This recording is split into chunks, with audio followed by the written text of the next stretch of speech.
तो आज motion of connected bodies पे क्वेश्चन सॉल्व करना है, न्यूमेरिकल क्वेश्चन। तो क्वेश्चन में दिया हुआ है body of mass 5 kg suspended bye a string making an angles 60 degree and 30 degree with horizontal. तो कहने का मतलब है एक बॉडी है ये, ठीक है, जिसका मास दिया हुआ है 5 kg और यह क्या है कि हॉरिजॉन्टल से जुड़े हुए स्ट्रिंग से जो जिसको टेंशन T2 का एंगल बन रहा है वो 60 डिग्री बन रहा है और यहाँ पर T1 है 30 डिग्री एंगल बन रहा है। तो हमें बताना है टेंशन क्या है, यानी T1 और T2 का वैल्यू हमें बताना है, ठीक है।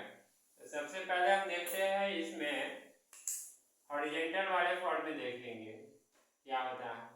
जैसे ये ऑब्जेक्ट है, इस पे क्या है कि टेंशन जो लगेगा या एक दूसरे के अपोजिट में, इक्विलिब्रियम से जानते हैं जब टेंशन अपोजिट में लगते हैं तो वह इक्वल होते हैं।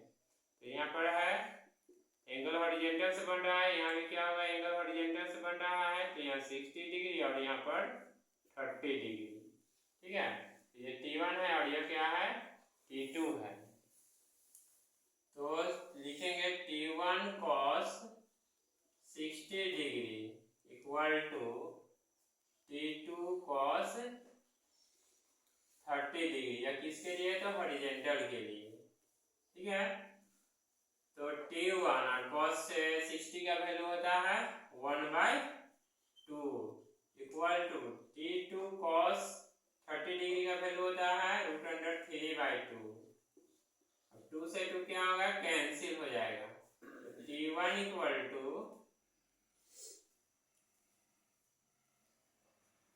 उल्टा हो गया, यहाँ पर है T1 है और यहाँ पर क्या है T2 है, ठीक है।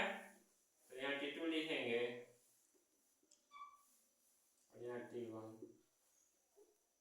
तो T2 इक्वल टू हो गया T1 √3 या √3T1, ठीक है। फर्स्ट इक्वेशन बना देंगे। अब हमें देखना है इस पे, यानी ये बॉडी जो है जिसपे मास 5 kg लग रहा है, तो ये डाउनवर्ड नीचे की तरफ होगा तो क्या हो जाएगा mg, यानी mg इस पे काम करेगा और अपवर्ड्स नॉर्मल परपेंडिकुलर, तो नॉर्मल परपेंडिकुलर जो हो रहा है तो इससे जो एंगल बनेगा वह 60 डिग्री और यहाँ भी इससे बनेगा एंगल वह कितना होगा 30 डिग्री। तो यहाँ पर क्या है T2 और यहाँ पर क्या हुआ है T1, ठीक है। तो इस दोनों का जो वैल्यू होगा यह क्या होगा T2 प्लस T1 के इक्वल टू, तो T2 का वैल्यू यानी T2 sin थीटा, ठीक है, T2 sin theta plus T1 sin theta. तो T2 sin थीटा का इक्वल टू हो गया, ये अपोजिट में है डायरेक्शंस तो mg। आप देखेंगे T2, तो T2 का वैल्यू तो दिया नहीं है, तो T2 sin 60 डिग्री लिखेंगे, sin 60 degree plus T1 sin 30 degree, sin 30 degree equal to mg, तो 5 × g 5g हो जाएगा। तो यहाँ पर वैल्यू है T2 का दिया हुआ है और लिख देंगे T2 × sin 60 का वैल्यू था √3/2 और प्लस T1 sin 30 का वैल्यू होता है 1/2 इक्वल टू 5g। अब T2 का वैल्यू इक्वेशन फर्स्ट में हमें निकला है T2 इक्वल टू T1 √3, तो यहाँ पर T1 पुट करेंगे तो T1 और √3 × √3/2 प्लस T1 × 2, तो T1/2 इक्वल टू 5g। अब इसमें देखेंगे T1 है √3 को करेंगे तो 3 हो जाएगा, तो 3/2 हो गया plus T1/2 equal to 5g, ठीक है। अब है 3T1, अब इसको सॉल्व करेंगे आगे हम, तो 3T1/2 plus T1/2 equal to 5g, तो 3T1 T1 और T1 कितना हो जाएगा 4T1, तो 4T1/2 इक्वल टू 5G। तो 2 से 2 या 4 कैंसिल कर देंगे, तो कहने का मतलब हो गया 2T1 है ना। तो 2T1 इक्वल टू हो गया 5G। तो T1 इक्वल टू कितना हो जाएगा, लिख देंगे T1 equal to 5G/2।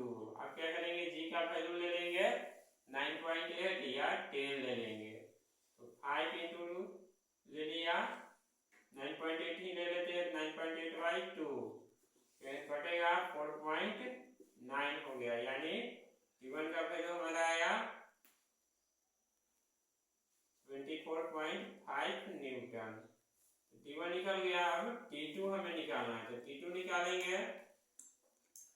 T2 निकालने के लिए इक्वेशन फर्स्ट में देख रहे हैं T1√3 है, तो सिंपल सी हो जाएगा, सिर्फ वैल्यू कर देना 24.5 इंटू √3, यानी 24.5√3 न्यूटन। तो T1 और T2 का वैल्यू निकल गया। तो ये हुआ हमारा G का वैल्यू है 9.8 लिए है। ऑप्शन में हो सकता है अगर दिया हुआ 25, अगर G का वैल्यू 10 लेंगे तो यहाँ पर 24.5 की जगह 25 होगा, ठीक है। और यहाँ पे 25√3 होगा, तो अकॉर्डिंग टू हमें G का वैल्यू पुट करने पर। तो ये क्वेश्चन क्या होता है कि करेक्ट ऑप्शन में भी दिया हुआ रहता है, तो उसको सोल्व करने के लिए हमें अप्लाई करना है।